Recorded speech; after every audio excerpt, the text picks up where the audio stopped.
Alhamdulillah, segala puji dan syukur kita haturkan kepada Allah Ta'ala yang memberikan kita kenikmatan yang begitu banyak dan besar sehingga kita tidak mampu untuk menghitungnya.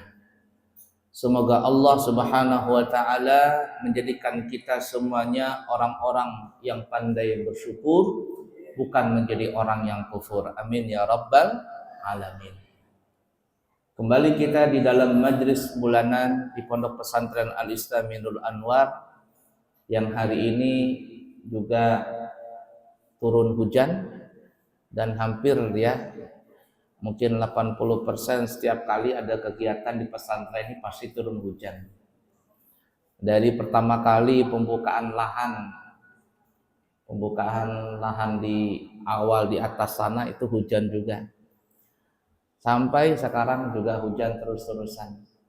Tapi ala kulli hal kita berhusnudzan kepada Allah Subhanahu wa Ta'ala dengan berkat turun hujan ini, maka Allah juga akan memberikan rezeki yang banyak kepada kita semuanya, terutama kepada pesantren kita Al-Islami Nurul Anwar, sehingga pesantren ini selalu berjalan kegiatannya dari pembangunannya, dari belajar dan mengajar, dan insya Allah kita akan berusaha semaksimal mungkin mencetak anak-anak santri kita di sini yang lulus untuk mereka menjadi anak-anak yang saleh dan salehah, dan insya Allah menjadi kebanggaan buat Nabi kita Muhammad SAW, begitu juga bagi kedua orang tuanya dan guru-gurunya, dan insya Allah mereka akan menjadi syafaat kelak nanti di akhirat. Amin ya rabbal alamin.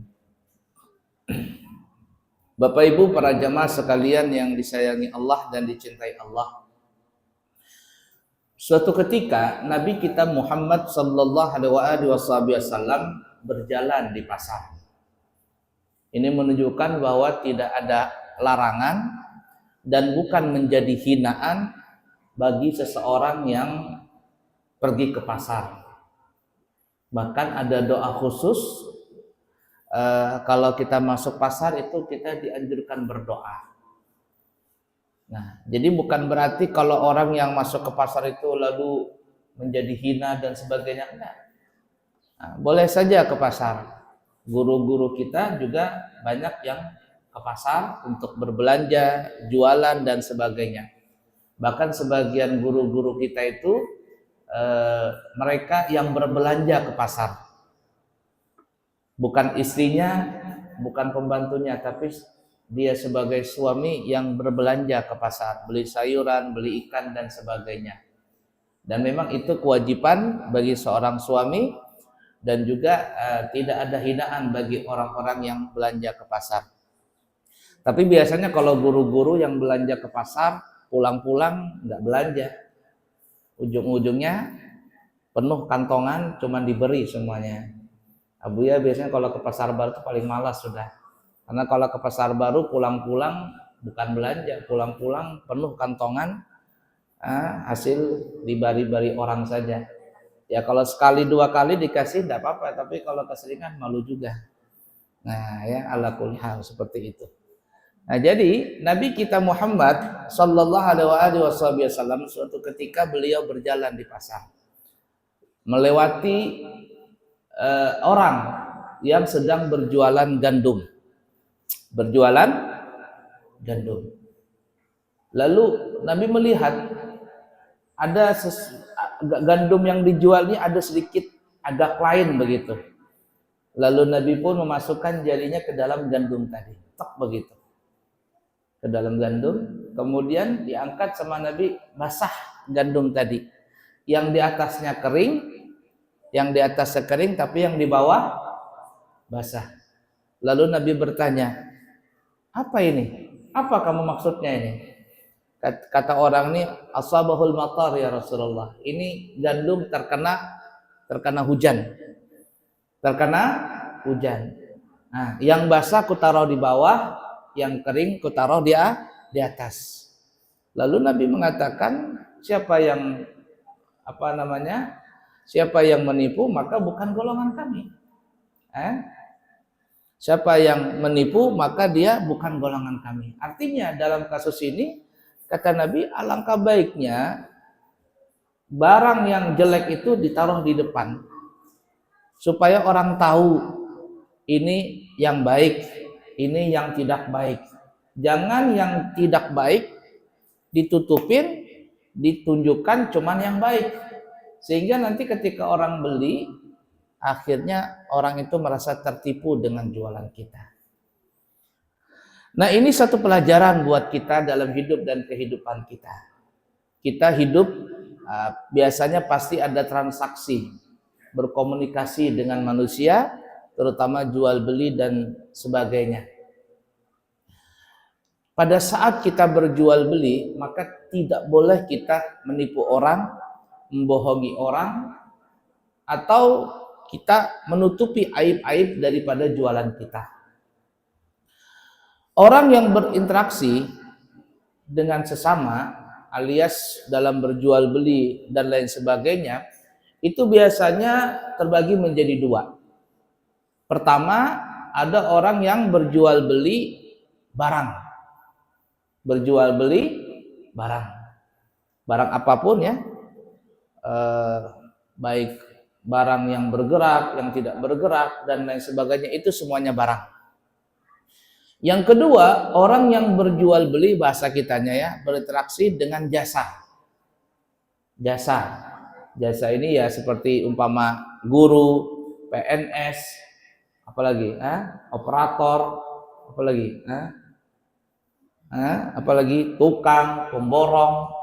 Ini semuanya berkaitan dengan jasa. Travel, nah ini semuanya itu berkaitan dengan jasa. Pada saat kita berinteraksi dengan sesama, jual beli, baik itu barang ataupun dengan jasa, maka tidak boleh kita menipu orang.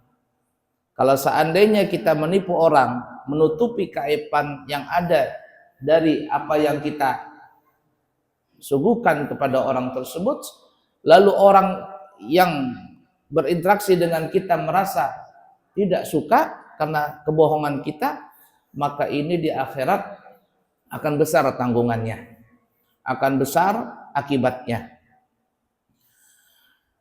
Ada seseorang bisa dianggap kenalan kami, istrinya itu adalah jamaah kami, pengajian kami di Balikpapan. Suaminya bercerita kepada kami, jarnya kami ini pernah dipesan sama guru Jasran Bulah. Jadi beliau ini dekat dengan guru Jasran Bulah waktu itu. Guru Jasran Bulah adalah ketua MUI waktu zaman dulu, di mungkin tahun 80-an. Di Balikpapan masih ketua MUI-nya. Jadi beliau, si suami ibu dari pengajian kami ini, bertanya kepada guru Jasran Bulah. Kata dia, guru, kira-kira saya ingin berdagang. Saya ini kepingin berdagang. Kira-kira dagangan apa yang baik untuk saya jual? Guru Jasran Bulah berpesan begini saja. Kata beliau, kalau engkau ingin berdagang, maka jangan berkaitan dengan timbangan, jangan berkaitan dengan ukuran, dan jangan berkaitan dengan takaran.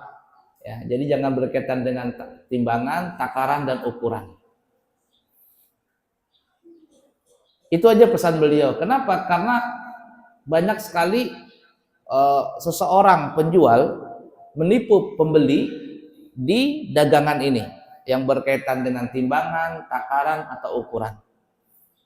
Nah, jadi beliau cuman pesannya itu. Selanjutnya kau terserah mau jual apa. Nah, kemudian orang ini pun berinisiatif untuk menjual mebel. Mebel itu ya kayak kursi, kayak lemari, kayak meja dan sebagainya. Nah, jadi dia cerita dengan Abuya. Kata Abuya, bukankah itu juga dengan ukuran? Kata Abuya. Tapi kata dia, benar, katanya dengan ukuran. Tapi kami membeli barang itu yang sudah jadi. Ya, dari Banjarmasin, dari Amuntai mengirim lemari dan sebagainya. Sudah jadi barangnya. Bukan kami yang mengukur. Jadi sudah ada ukurannya dari sana, jadi kami tinggal menjual saja. Nah, alhamdulillah dengan nasihat daripada guru Jasran Bullah, maka masya Allah orang ini berkah. Orang ini berkah kenapa? Karena dia berhati-hati dalam masalah perdagangan agar jangan sampai menipu orang. Agar jangan sampai menipu orang. Jadi kalau ada orang datang mau beli lemari, saya mau beli lemari Pak, ini lemarinya. Terpampang jelas berapa besarnya, berapa ukurannya. Berapa ukurannya? Ini lemarinya, kata beliau. Ukurannya ya seperti ini. Lemarinya seperti ini, mejanya seperti ini, kasurnya seperti ini. Artinya dalam kasus seperti ini, si penjual ini sangat berhati-hati supaya jangan masuk dalam penipuan. Coba kalau kita ke pasar, itu banyak sekali orang menipu. Timbangan umpama, atau takaran umpama, itu banyak sekali menipu. Kita beli bensin, kita pikir seliter, padahal nggak seliter itu. Beli yang eceran begitu, berapa seliter kata kita? Dihitung nggak sampai seliter. Makanya orang Banjar terkadang berhati-hati dalam masalah jual beli. Ketika dia akan jual beli, si penjual ini bilang, ulun jual lah seadanya ini. Artinya kalau seandainya kurang, ulun minta ridho. Kalau seandainya lebih, ambil saja. Jadi halal-halalan, ulun jual seadanya. Halal lah, halal. Bismillah. Itu saking berhati-hatinya orang-orang di Banjar dalam berjual beli. Siapa yang ngajarkan itu? Guru-guru kita. Guru-guru kita supaya apa? Supaya yang berjualan ini jangan sampai menipu orang. Namanya berinteraksi, kita terkadang mungkin tersalah, mungkin khilaf dan sebagainya. Nah, kehati-hatian dalam masalah itu sangat penting sekali agar kita di akhirat tidak terkatung-katung atau tidak bermasalah dengan orang lain nanti di akhirat. Disebutkan dalam cerita, ada yang mengatakan ini zaman Nabi Isa, ada yang mengatakan zaman Nabi Musa, ada yang dikatakan bukan zaman Nabi tapi zaman orang biasa. Wallahu alam, terlepas dari perbedaan pendapat, Al-Kisah ada seseorang dia habis makan begitu. Ya, diundang sama temannya, dia makan di tempat itu. Kemudian pada saat dia makan ada sedikit makanan yang terselip di antara gigi-giginya. Kalau orang Banjar menyebutnya kesulitan di antara giginya. Jadi dari awal makan sampai itu selesai, tidak mau lepas di sisa makanan. Akhirnya selesailah acara, dia pulang. Masih saja ada terselip daging atau makanan di antara giginya. Kemudian dia lewat di satu rumah tetangganya. Rumah tetangganya itu kebetulan terbuat dari kayu. Terbuat dari kayu.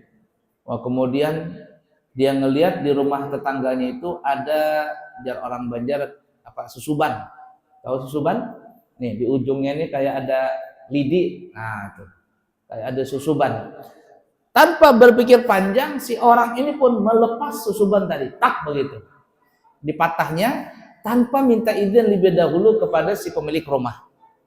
Tak dipatahnya, lalu susuban tadi atau kayu yang keluar kecil tadi itu digunakan sebagai tusuk giginya dia. Lepaslah makanan yang terselip di antara gigi-giginya tadi. Nah, dia tidak berpikir bahwa ini akan bermasalah nanti di akhirat. Setelah kejadian itu maka berjalanlah waktu, hari berganti hari, minggu berganti minggu, bulan berganti bulan, sampai akhirnya Allah menakdirkan orang ini meninggal dunia. Dan ada yang mengatakan ini orang bukan orang biasa, tapi seorang ulama. Seorang ulama.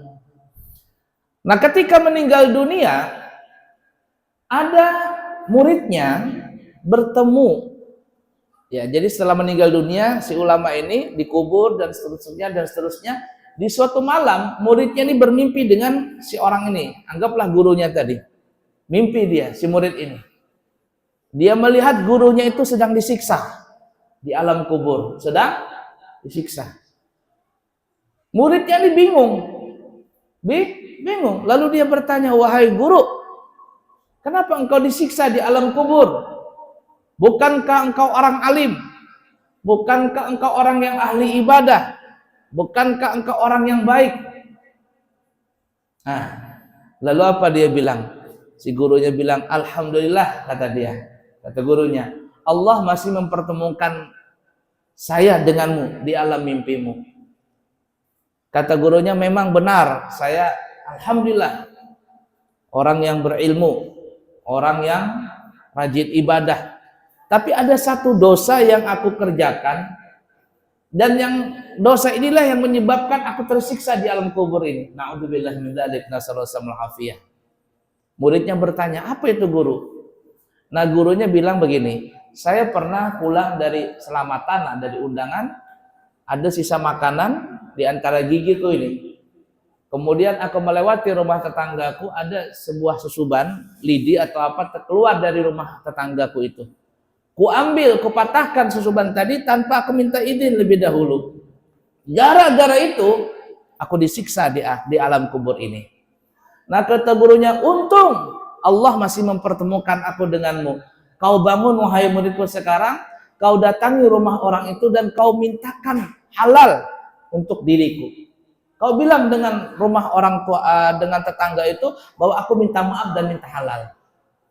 Maka muridnya terbangun dari tidurnya, terbangun.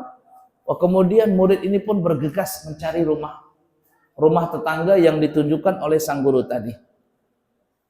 Ngetok pintu malam-malam, kaget juga nih tuan rumah. Assalamualaikum warahmatullahi wabarakatuh. Ada apa ini?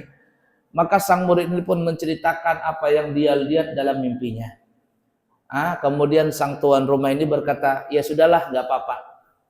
Aku relakan, aku ridhokan, aku halalkan atas nama gurumu. Maka si murid ini pun lega, tenang, dan sudahlah, semuanya enak sudah. Kemudian sang murid ini pun minta izin untuk pulang ke rumahnya. Kemudian sampai di rumah, sang murid ini ngantuk lagi, tidur dia. Di dalam tidurnya, sang murid ini diizinkan lagi oleh Allah Ta'ala bertemu dengan gurunya.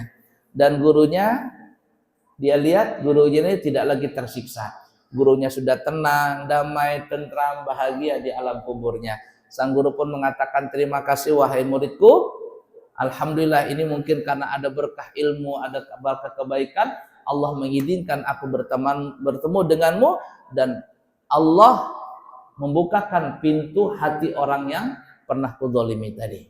Dan sekarang aku tidak tersiksa lagi. Pelajaran yang kita ambil dari cerita ini, perhatikan. Ini hanya sebuah lidi kecil. Sebuah lidi kecil, jar orang Banjar, sesuban. Itu bisa menjadi permasalahan besar di alam kubur, apalagi sampai di akhirat nanti. Lalu bagaimana kalau seandainya ada orang yang menzalimi saudaranya lebih daripada itu? Santri ngambil sabun temannya tanpa izin. Apalagi ngambil sampo temannya tanpa izin. Apa hukumnya itu? Kalau dalam bahasa Arab namanya sarku, mencuri. Dia ada as-sarku, ada al-ghasbu. Ada mencuri, ada gosok. Bedanya apa itu? Kalau mencuri, barangnya diambil, manfaatnya diambil. Ada punya makanan temannya, langsung diambil. Ini namanya sarak, mencuri. Diambil barangnya, diambil manfaatnya. Kalau gosok, apa gosok? Barangnya nggak diambil, tapi manfaatnya diambil. Sendal temannya begitu dipakai tanpa izin, begitu. Habis dipakai dikembalikan lagi. Apa yang namanya? Gosok. Sama, dosa juga sama. Cuman bedanya kalau mencuri barangnya diambil, manfaatnya diambil, dicurinya tanpa izin. Kalau gosok barangnya nggak diambil, cuman manfaatnya yang diambil. Ini hati-hati, jangan sembarangan, ya. Makanya disebutkan tuh dalam kitab-kitab tasawuf. Ada seorang perempuan, kalau tidak salah dalam kitab Ihya Ulumuddin. Seorang perempuan sedang menjahit, jahit gini lah, jahit. Tiba-tiba, kan zaman dulu nggak ada lampu, nggak ada listrik, jadi pakai lampu minyak, lampu lilin begitu. Tiba-tiba di depan rumahnya ini ada orang bawa obor, api obor begitu. Ketika orang ini lewat di depan rumahnya si perempuan ini berhenti menjahit. Setelah orang ini lewat jauh begitu, lalu perempuan ini menyambung jahitannya. Ditanya sama orang, kenapa engkau berhenti? Kenapa engkau berhenti ketika orang itu berjalan membawa obor? Apa kata si perempuan ini? Orang itu membawa api obor yang cahayanya lebih terang daripada saya punya lilin. Daripada cahaya lilin saya ini. Ketika orang itu lewat di depan rumah saya, cahayanya terang sampai menerangi di rumahku. Kalau aku menjahit, mengambil kesempatan dari cahaya itu, maka seakan-akan aku telah gosok dari masalah itu. Ini saking berhati-hatinya nih orang ini. Padahal kan cuma masalah sepele itu dan biasa saja. Biasa saja, tapi orang ini tidak mau bermasalah di akhirat. Dan rasa-rasanya kalau ada orang lewat bawa obor atau bawa lampu begitu, ya biasa saja dan itu tidak dipermasalahkan. Dan insya Allah di akhirat juga nggak ada masalah. Tapi karena perempuan ini berhati-hati dalam masalah seperti itu, dia tidak mau mengambil hak yang bukan miliknya, maka dia sangat menjaga kelakuannya dari masalah seperti itu. Ada juga ulama nih ulama. Ketika dia jalan lewat di depan orang jual bakar sate. Ya, bakar sate gitu. Ketika lewat di depan orang bakar sate, dia tutup hidung, tutup mulut. Tutup hidung, tutup mulut. Ditanya orang, kenapa tutup hidung, tutup mulut? Itu asapnya enak banget. Kalau saya lewat di depan situ, rasa-rasanya saya menikmati dengan bau asap tadi. Dan seakan-akan saya mengambil manfaat daripada itu. Padahal kan cuma masalah sepele, dan itu sebenarnya tidak ada masalah. Tapi saking berhati-hatinya orang ini dalam permasalahan seperti itu, maka dia tidak mau melakukan yang mungkin itu bisa jadi masalah di akhirat. Masya Allah. Nah itu tuh. Ada juga seorang ulama, waktu dia berjalan turun hujan. Lalu orang-orang berteduh di salah satu rumah orang. Jadi orang-orang yang kehujanan ini berteduh di apa bahasa kita ini? Ini apa? Kanopi. Kanopi di rumah-rumah orang yang ada di jalan itu. Si ulama tadi nggak mau dia berteduh di rumah orang. Dia cari pohon yang ibarat kata pohon ini nggak ada yang punya. Berteduh di bawah pohon tadi sampai hujan turun. Ditanya sama orang, kenapa engkau tidak berteduh di bawah pohon di rumah orang itu? Di bawah kanopi rumah orang itu. Kata dia apa? Kalau saya berteduh di bawah kanopi rumah orang itu, saya tidak minta izin, maka itu namanya gosok. Namanya gosok. Nah, coba berhati-hatinya orang yang seperti itu. Makanya orang yang ahli tasawuf, yang wara', jangankan yang haram, yang makruh aja nggak mau, jangankan yang makruh, yang syubhat aja nggak mau. Orang-orang yang seperti ini, apabila menjaga semuanya, maka dia punya karamah luar biasa di sisi Allah. Dia punya pangkat tinggi di sisi Allah. Dan orang-orang yang seperti ini tidak ada permasalahan nanti di akhirat. Dia akan masuk surga dengan damai tentram. Nah sekarang bagaimana dengan kita? Nih santri, berapa banyak kamu sudah gosok? Berapa banyak sudah ngerusakin barang-barang pesantren? Tuh. Ayo hati-hati dalam masalah ini, perbaiki diri kita. Nah kalau kita bisa menjaga seperti ini, insya Allah di akhirat kita tidak ada permasalahan. Jadi siapa yang berjual beli nih santri-santri, kamu mau cita-cita jadi apa nanti? Ada yang mau jadi operator, ada yang mau jadi pedagang, ada yang mau jadi ulama, macam-macam nih ya.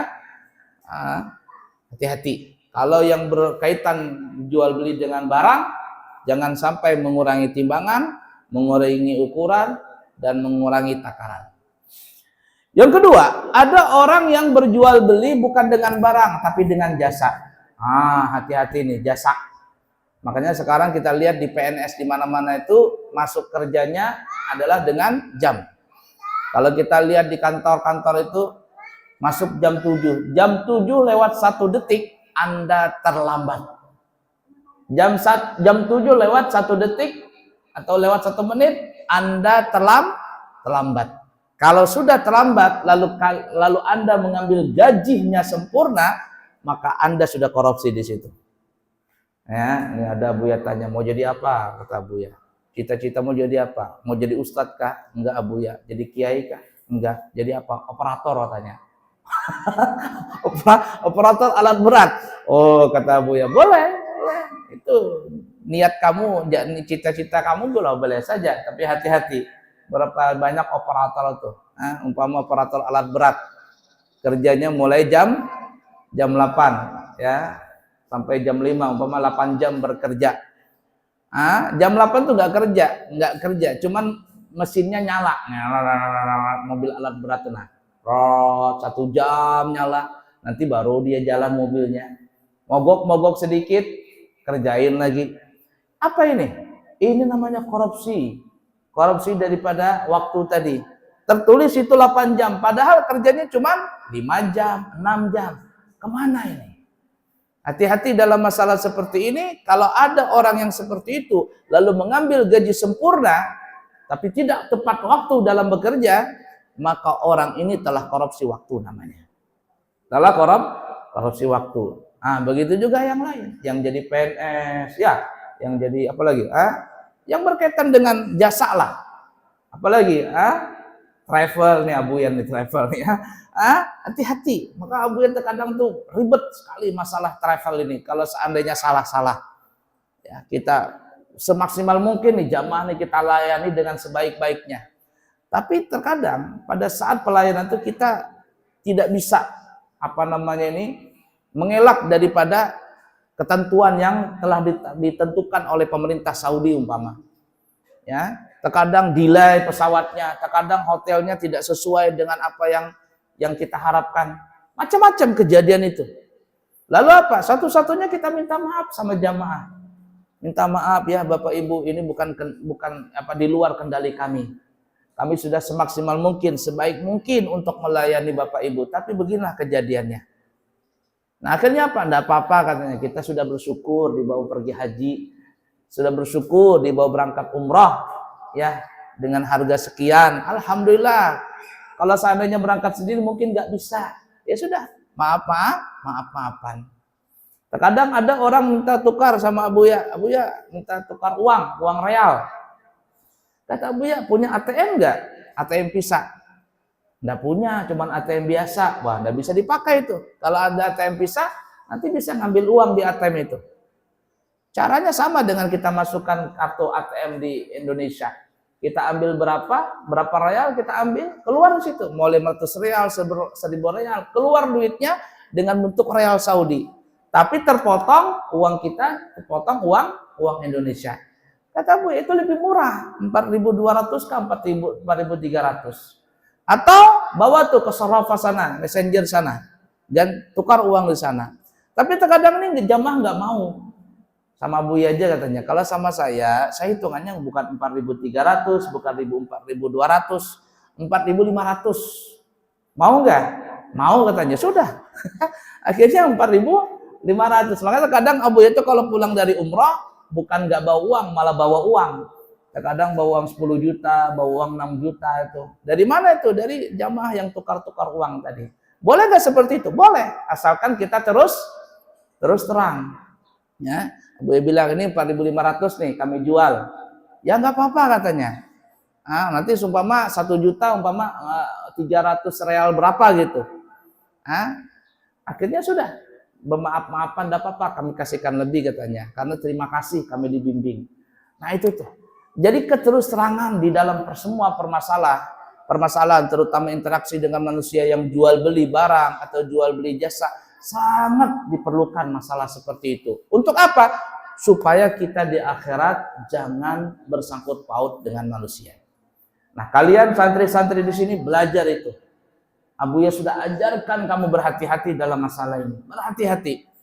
Dulu Abu ya masih kecil dan sering Abu ya bicarakan sama kamu. Abu ya masih kecil. Kalau Abu ya diberikan zakat sama orang, ini zakat. Zakat kata orang untuk kamu belajar. Ini uang zakat ini Abu ya ambil, tapi Abu ya betul-betul belajar, nggak malas-malasan. Abu ya nggak mau malas-malasan. Kenapa? Karena orang mempercayakan zakat itu untuk Abu ya berhak terima. Karena memang Abu ya bukan orang kaya, apalagi penuntut ilmu. Abu ya kumpulkan tuh, tapi Abu ya belajar semaksimal mungkin.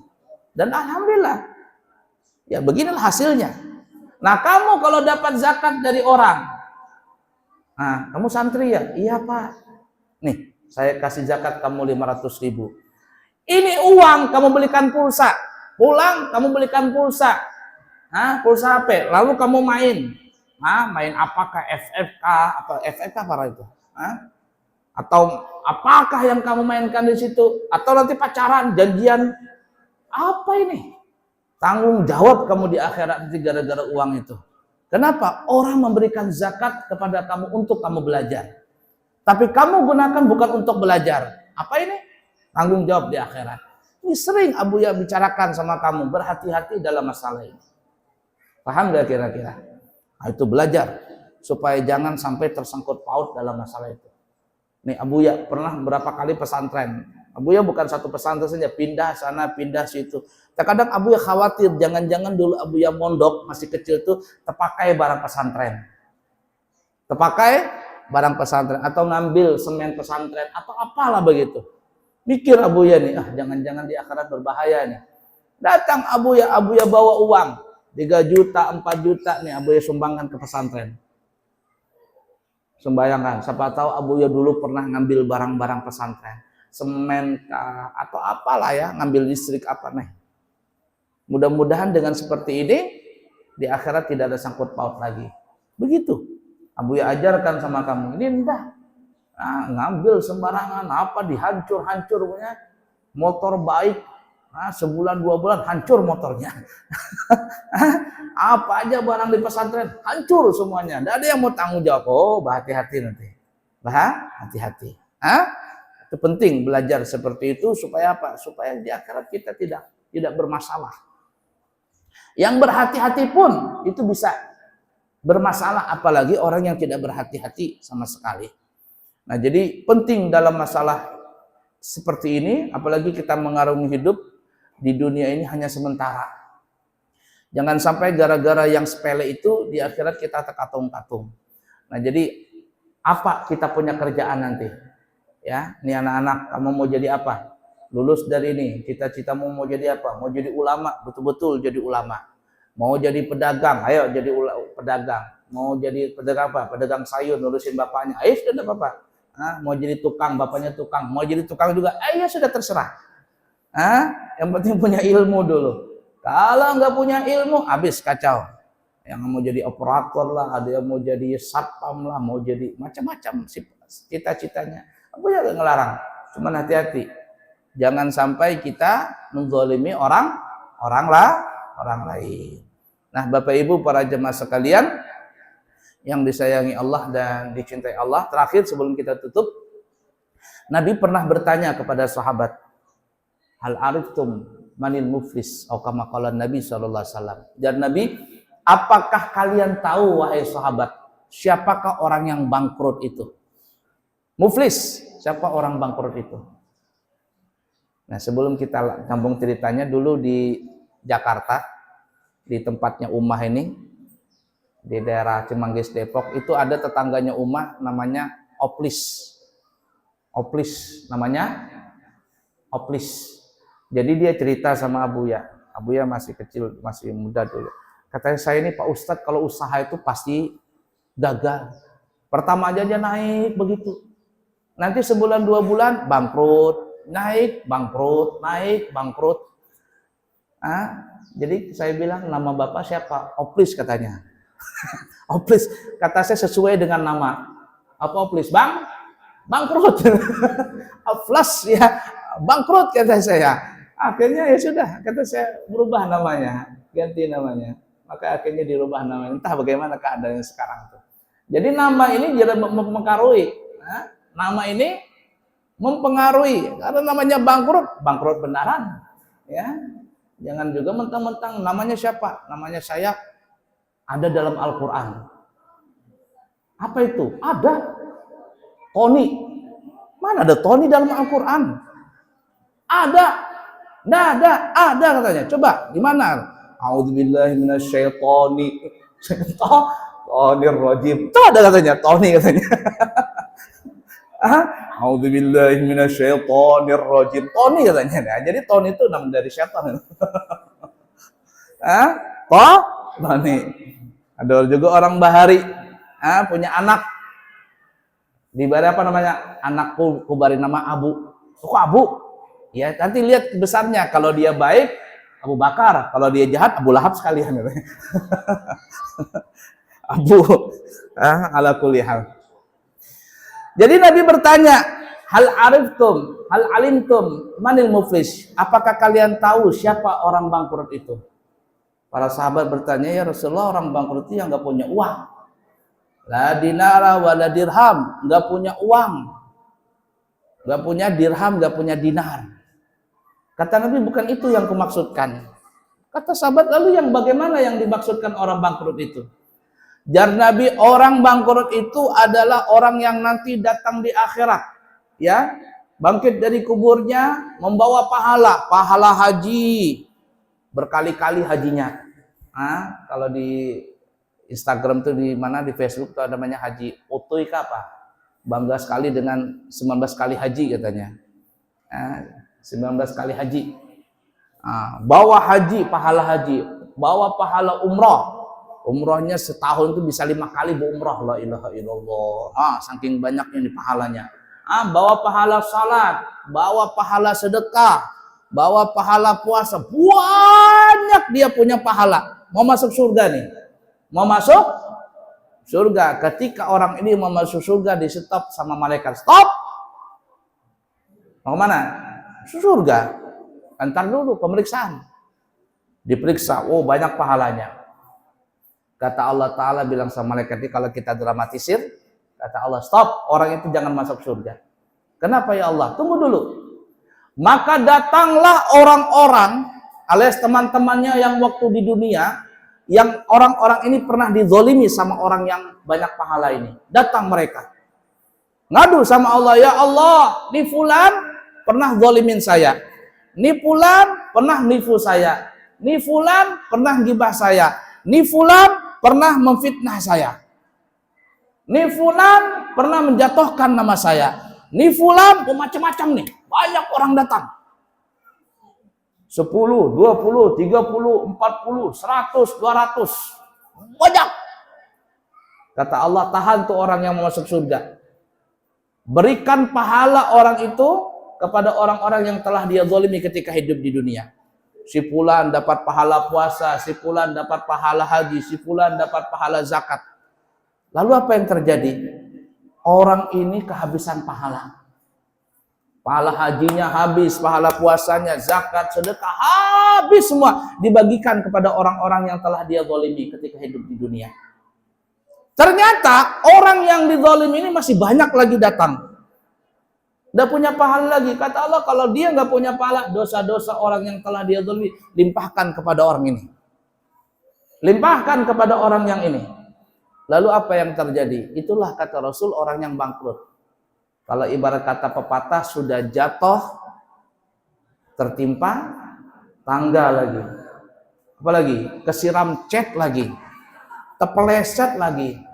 Konslet lagi, kena kabel. Habis lengkap semuanya.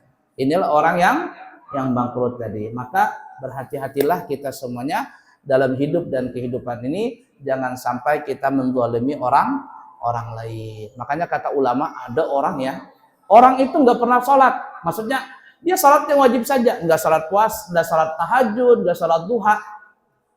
Dia puasa cuman puasa wajib aja. Dia berzakat cuman zakat yang dia punya saja. Tapi catatan orang ini, dia sholat tahajud, dia sholat duha, dia sedekah, dia berumrah. Dari mana ini? Karena orang ini telah dizolimi oleh orang lain. Orang yang lain tuh zalimi kepada dia, orang lain tuh zalim kepada dia. Pahala hajinya tercatat di akhir tahajud. Padahal dia, loh, saya tidak pernah tahajud loh, tapi kenapa dapat pahala tahajud? Oh, ternyata si fulan itu pernah gosipin saya. Si fulan itu pernah memfitnah saya. Oh, pahala tahajud pindah ke sini. Nah, beruntunglah kita, bapak-bapak, ibu-ibu, anak-anak yang sering difitnah, sering digosipin, sering dizolimin, itu tabungan buat kita nanti di akhirat, kita bisa ngambil itu. Ambil itu, ya.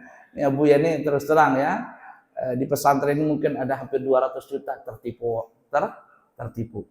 Ya, uang nih tertipu, tanah ada yang 50, ada yang 60, ada ratusan. Mungkin bisa dihitung-hitung 200 juta. Mau diambil gimana sudah? Kata Abu, ya sudah, ngambil di akhirat aja. Ngambil di akhirat, tabungan itu. Tabungan untuk bekal di akhirat. Nah, jadi ala kulli hal kita berhati-hati, jangan menzalimi orang, dan kalau kita dizalimi orang bersabar, karena itu adalah tabungan kita untuk bekal nanti di akhirat. Baik Bapak Ibu para jemaah sekalian yang disayangi Allah dan dicintai Allah, mungkin ini yang kami bisa sampaikan, mudah-mudahan bermanfaat semuanya. Amin Allahumma amin ya rabbal alamin.